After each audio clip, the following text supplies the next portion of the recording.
दोस्तों, कुछ तारीखें ऐसी होती हैं जो सिर्फ कैलेंडर पर नहीं बल्कि एक पूरी कौम के दिल पर हमेशा के लिए नक्श हो जाती हैं। 15 अगस्त 1947, 26 जनवरी 1950 और 31 अक्टूबर 1984।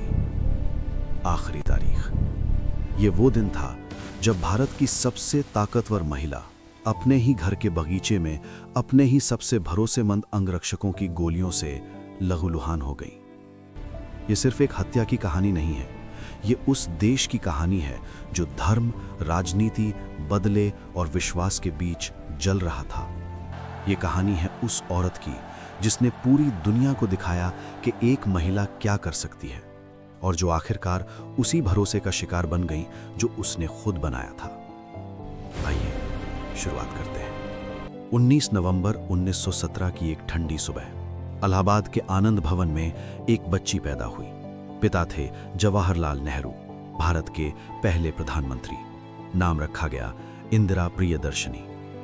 बचपन आज़ादी की लड़ाई के माहौल में बीता।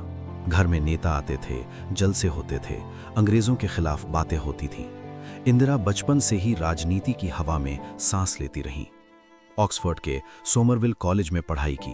1942 में फिरोज गांधी से शादी, 2 बेटे राजीव और संजय। 1966 में कांग्रेस पार्टी ने उन्हें प्रधानमंत्री बनाया। तब विरोधियों ने उन्हें गूंगी गुड़िया कहा था, लेकिन वो गूंगी गुड़िया 1971 में पाकिस्तान को धूल चटाने वाली थी। बांग्लादेश का जन्म हुआ। 93,000 पाकिस्तानी सैनिकों ने आत्मसमर्पण किया। दुनिया हैरान रह गई। इंदिरा इज इंडिया, ये नारा पूरे देश में गूंजा। 1975 में इमरजेंसी लगाई, विरोधियों को जेल भेजा। 1977 में चुनाव हारी, लेकिन दोस्तों ये औरत हार मानने वालों में से नहीं थी। 1980 में वापस आई और इस बार और भी ताकतवर होकर। लेकिन यही 1980 का दशक उनके लिए सबसे खतरनाक साबित होने वाला था। 1970 के दशक के आखिर से पंजाब में एक खतरनाक तूफान उठ रहा था। खालिस्तान आंदोलन, सिखों के लिए एक अलग देश की मांग। पाकिस्तान की आईएसआई इस आग को हवा दे रही थी और इस आंदोलन का सबसे बड़ा और सबसे खतरनाक चेहरा था जरनैल सिंह भिंडरावाले। ये आदमी शुरू में एक साधारण धार्मिक उपदेशक था, लेकिन धीरे धीरे ये एक सशस्त्र और खतरनाक क्रांतिकारी बन गया। 1982 में भिंडरावाले ने अमृतसर के स्वर्ण मंदिर के पवित्र परिसर में अकाल तख्त में अपना ठिकाना बना लिया। सोच ये थी कि सरकार इस पवित्र स्थान पर हमला करने की हिम्मत नहीं करेगी। मंदिर परिसर में AK-47, मशीन गने, रॉकेट लॉन्चर सब जमा होने लगे। पंजाब में हत्याएं बढ़ती जा रही थीं। पुलिस अफसर, नेता, पत्रकार कोई भी सुरक्षित नहीं था। 1983 में DIG AS अटवाल को स्वर्ण मंदिर परिसर से बाहर निकलते ही गोली मारकर हत्या कर दी गई, दिन दहाड़े। इंदिरा गांधी के सामने एक ऐसा सवाल था जिसका कोई अच्छा जवाब नहीं था। अगर कुछ नहीं करती तो देश टूट सकता था, और अगर करती तो करोड़ों सिखों के दिल टूट सकते थे। उन्होंने फैसला किया। 1 जून 1984 भारतीय सेना ने स्वर्ण मंदिर को चारों तरफ से घेर लिया। ये दिन था गुरु अर्जन देव जी का शहीदी दिवस। उस दिन हजारों श्रद्धालु अमृतसर में मौजूद थे पूजा करने, लेकिन वे नहीं जानते थे कि उस रात क्या होने वाला है। सेना ने पहले मेगाफोन पर ऐलान किया, बाहर निकलो। कुछ लोग निकले, लेकिन भिंडरावाले और उसके सशस्त्र साथी नहीं निकले। 3 जून की रात सेना ने हल्के हथियारों से हमला किया, लेकिन अंदर से AK-47 और भारी हथियारों की बारिश हुई। सेना के जवान गिरने लगे। तब आदेश हुआ, टैंक लाओ। 6 जून को आधी रात विजयंता टैंकों ने अकाल तख्त की दीवारों पर गोले दागे। सिखों का सबसे पवित्र स्थान धुएं और खून में डूब गया। भिंडरावाले और उसके सैकड़ों साथी मारे गए। सरकारी आंकड़ों के अनुसार 492 नागरिक और उग्रवादी तथा 83 सैनिक मारे गए, लेकिन स्वतंत्र रिपोर्टों और सिख संगठनों के अनुसार 3000 से 7000 लोग मारे गए, जिनमें से कई निर्दोष श्रद्धालु थे। पूरे सिख समुदाय का दिल टूट गया। सेना में सिख जवानों ने बगावत की। पंजाब में आग और भड़क गई और इंदिरा गांधी को धमकियां मिलने लगी जान से मारने की। ऑपरेशन ब्लू स्टार के बाद खुफिया एजेंसी IB ने साफ रिपोर्ट दी, मैडम आपके सिख अंगरक्षकों को तुरंत हटाया जाए, जान का खतरा है। इंदिरा ने मना कर दिया। उन्होंने कहा कि मैं किसी एक धर्म के लोगों को हटाकर भेदभाव नहीं करूंगी। ये भारत है। और यही फैसला उनकी सबसे बड़ी गलती साबित होने वाला था। उनके 2 अंगरक्षक थे जो उस सुबह गेट पर तैनात थे। पहला बेअंत सिंह, इंदिरा का सबसे विश्वस्त अंगरक्षक, 10 सालों से उनके साथ था।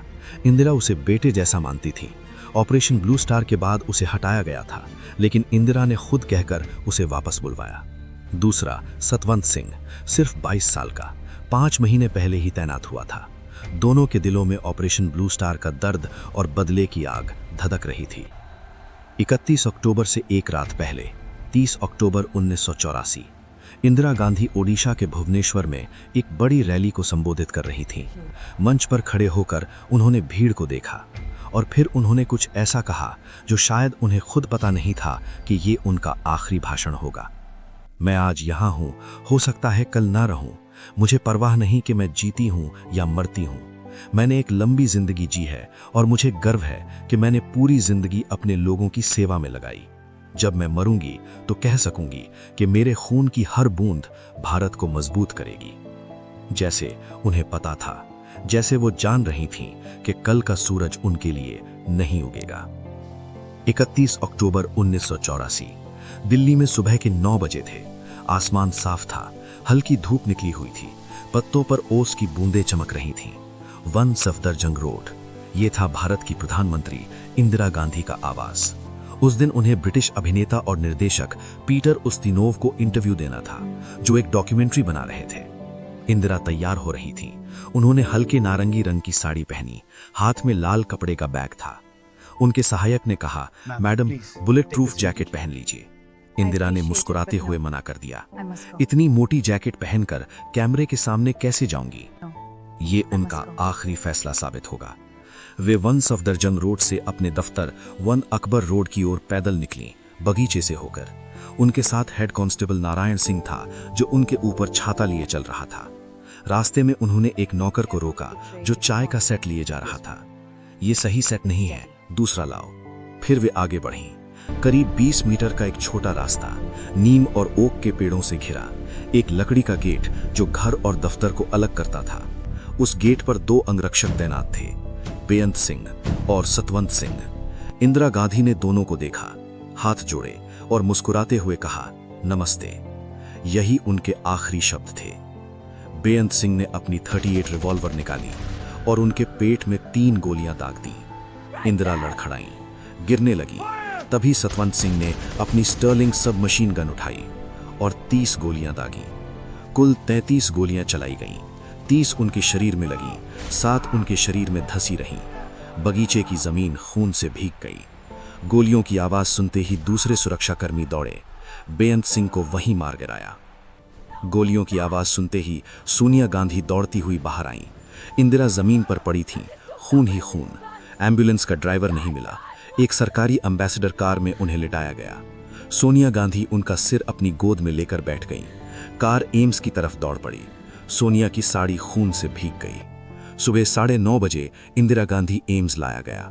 डॉक्टरों ने ऑपरेशन शुरू किया। घंटों तक ऑपरेशन चला।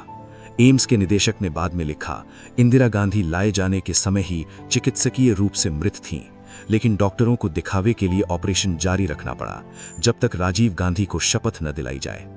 राजीव उस समय पश्चिम बंगाल में चुनाव प्रचार पर थे। उन्हें वापस बुलाया जा रहा था। दोपहर 2:20 इंदिरा गांधी को मृत घोषित कर दिया गया। वो औरत जो कभी गूंगी गुड़िया कहलाती थी, जिसने 1971 में पाकिस्तान को हराया था, जिसने परमाणु परीक्षण करवाया था, जिसने दुनिया को दिखाया कि एक भारतीय महिला क्या कर सकती है, वो चली गई थी। इंदिरा की मौत की खबर फैलते ही पूरे देश में आग लग गई। राष्ट्रीय टेलीविजन पर भीड़ खून का बदला खून के नारे लगा रही थी और इसका अनवरत प्रसारण हो रहा था। दिल्ली की सड़कों पर भीड़ निकल आई। सिखों को निशाना बनाया जाने लगा। घरों में आग लगाई गई, गुरुद्वारे जलाए गए, निर्दोष लोगों को जिंदा जलाया गया। कुछ जगहों पर सड़कें इसलिए ब्लॉक की गईं ताकि गाड़ियों से सिखों को खींचकर पीटा जा सके। अगले 4 दिनों में पूरे भारत में लगभग 3000 सिख मारे गए।